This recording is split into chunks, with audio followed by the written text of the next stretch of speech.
O último vídeo de neurotransmissores eu já falei, eu dei a introdução acerca desse outro slide agora, né, que a gente está vendo, o slide 3, sobre as partes e funções do sistema nervoso central. Então a gente fala do encéfalo, que ele se divide em várias partes, então a gente tem até a questão dessa compreensão, como eu falei logo no início das aulas. Mas pode haver até uma distinção, então uma troca, achando que encéfalo é o mesmo de cérebro, mas a gente tem essa distinção. O cérebro ele tem essa massa que é composta por toda aquela estrutura de neurônios que vão estar fazendo toda essas atividades para suporte a toda a atividade corpórea. E o encéfalo ele vai ser essa estrutura que vai conter todas as partes que estão no sistema nervoso central. Então a primeira parte aqui que a gente vai falar é sobre o tronco cefálico. A gente vai começar falando sobre o bulbo ou medula oblonga. Então a gente tem esses dois termos que vocês podem encontrar por aí. Então se você for acompanhar na imagem, é até interessante deixar essa imagem que ela é muito boa porque ela está totalmente preta e branca e só colorida na parte relativa ao que a gente está estudando. Então ela é a continuação da medula espinhal. Vocês podem perceber que a medula espinhal ela tem toda a sua estrutura e já praticamente alojado próximo à estrutura do cérebro há o bulbo lá, que ele é essa continuação da medula espinhal. E forma parte inferior do tronco encefálico. Contém todos os traços sensitivos, que são os ascendentes, ou seja, os que vão ascender, eles vão levar da periferia para o centro, né, as informações, e os traços motores, que eles vão ser descendentes, então eles vão descer do sistema nervoso central até o sistema nervoso periférico, para que assim possa realizar a atividade que for, contração muscular, contração de glândulas para liberação de hormônios, então vai variar conforme essa necessidade, que passam entre a medula espinhal e outras partes do encéfalo. Então a gente vai ter uma estrutura que ela vai ter tanto essa comunicação com a parte sensitiva quanto com a parte motora para poder dar suporte às atividades que deverão ser realizadas. Ela é responsável pelas seguintes atividades. Então a gente vai ter alguns pontos aqui mostrando a importância que o bulbo tem. Então a gente tem o controle cardiovascular, que ele vai regular o ritmo, que é a questão de um batimento, a diferença, espaçamento de tempo de um batimento para outro. Então, quando a gente tem o nosso coração acelerado, o ritmo está muito intenso, porque o espaçamento de um batimento para outro está muito curto, fazendo com que a gente tenha um quantitativo muito maior de batimentos cardíacos no minuto. Então, ele vai dar suporte para essa regulação desse ritmo, para que a gente esteja nos fatores normais, que é dos batimentos de 100 a 60, se a gente for levar em conta um adulto, que cada faixa etária tem o seu quantitativo considerado normal. Ele vai também ter a questão da regulação da força dos batimentos, né? Então a gente pode ter batimentos acontecendo, porém, dependendo da situação, seja de perda sanguínea devido a uma hemorragia muito intensa, seja de diminuição das atividades corpóreas, isso pode acarretar na questão da força da contratilidade, fazendo com que o coração ele não tenha uma força muito mais intensa para poder injetar o sangue, fazendo com que esse sangue não bata com tanta intensidade na parede das veias e das artérias, fazendo que no momento que eu for fazer essa atividade de tentar verificar o pulso, eu já tenha mais dificuldade porque ele está muito invisível, digamos assim, é no tato. Eu coloco, eu não consigo percebê-lo, não consigo senti-lo. Isso pode ser nessa questão de algum fator que vai interferir nisso. Então, quando eu estou falando do bulbo, ele vai me dar regularidade nessa força de contração para que o coração ele continue executando essa força, para que com isso o sangue ele possa chegar desde a parte mais distante até as periferias mínimas do corpo. Então ele vai dar suporte para alcançar todas as áreas. E também ele vai regular o diâmetro dos vasos. O diâmetro dos vasos ele vai fazer com que esse vaso ele tenha a capacidade de dilatar e de se contrair, fazendo com que então esse sangue ele vá seguindo, ele vá sendo levado às partes mais distantes do corpo. Então, nessa questão do controle cardiovascular, a gente tem essa atividade que ela é bem importante. Também no controle respiratório, ele vai regular o ritmo, que é a frequência, né, básica da respiração.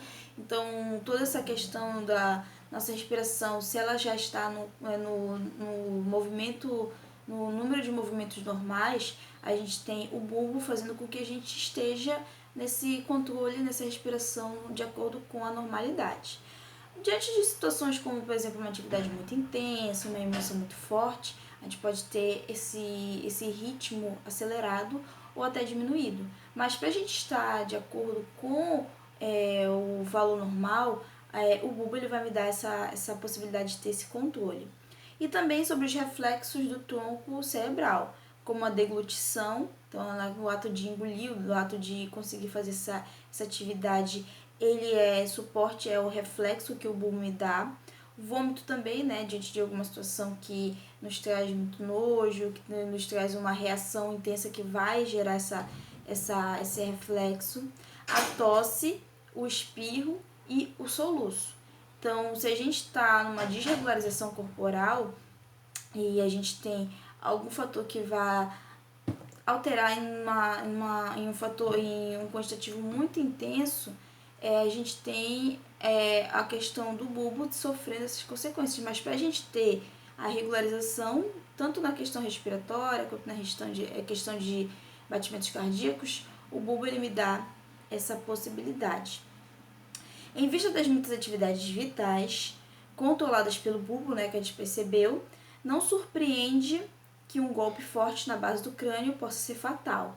Então, quando a gente tem alguma atividade de uma força muito intensa sendo executada nessa área aqui inferior do crânio, na base do crânio, a gente pode ter consequências que podem levar a uma gravidade muito intensa dessa pessoa, né, que sofreu esse incidente, ou até a morte já fatal, já a morte instantânea, ou a pouco tempo, a poucos minutos após o trauma.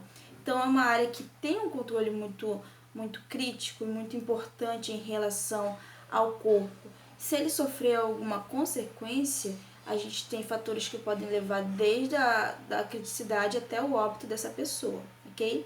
Então, na continuação aqui do tronco cefálico, a gente vai falar sobre a ponte. Se vocês forem perceber na imagem, ela está um pouquinho mais acima da estrutura do bulbo. Situa-se diretamente acima do bulbo, né, na descrição, e à frente do cerebelo. A ponte conecta a medula espinhal e o bulbo ao restante do encéfalo e parte do encéfalo umas com as outras. Então a gente tem uma estrutura que ela vai fazer uma conexão intensa com todas as estruturas, fazendo com que o bulbo ele consiga ter tanto suporte para a questão dos traços sensitivos quanto os motores nessa conexão de sistema nervoso central e sistema nervoso periférico. Ele é responsável pelas seguintes atividades. A gente vai ter na questão do controle respiratório, ele vai ajudar a coordenar a transição entre a inspiração e a expiração. Então, essa troca de ar que entra e sai do nosso pulmão de uma maneira coordenada, de uma maneira que a gente não tenha uma desregularização, tem como suporte a ponte nesse controle dessa troca gasosa. Envia impulsos estimulatórios, ou seja, estimular para poder ter uma atividade, ter a continuação, para a área inspiratória, que ativa e prolonga a inspiração, inibindo a expiração.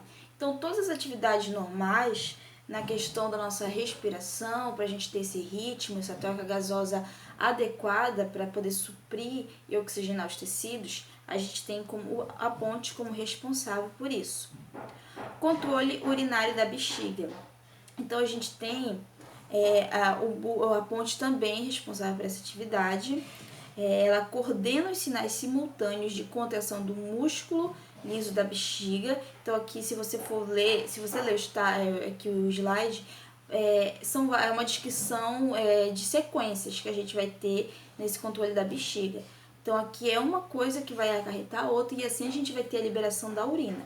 Então, nessa questão do controle urinário, a gente começa com o quê? Ele vai coordenar os sinais simultâneos de contração do músculo liso da bexiga, então fazendo com que a nossa bexiga ela contraia, ela faça com que esse músculo ele se mova para que ele possa ter esse encurtamento, para que ele possa gerar a possibilidade da liberação da urina, e o relaxamento do esfíncter externo e da musculatura estriada do esfíncter externo da bexiga e do assoalho pélvico. Então a gente tem aqui a nossa bexiga, a gente vai ter essa contração que vai fazer com que, olha, ela diminua essa sua estrutura aqui, conforme essa contração do músculo. A gente tem o esfíncter interno, ou seja, que ele é uma válvula que ele vai regular para que não haja a liberação de urina sem o comando, né? Sem a questão da nossa orientação para poder fazer isso. Então, no ato que eu tenho essa contração aqui, a diminuição da estrutura, o esfíncter interno, ele relaxa, fazendo com que ele possa dar suporte para poder ter a sua abertura.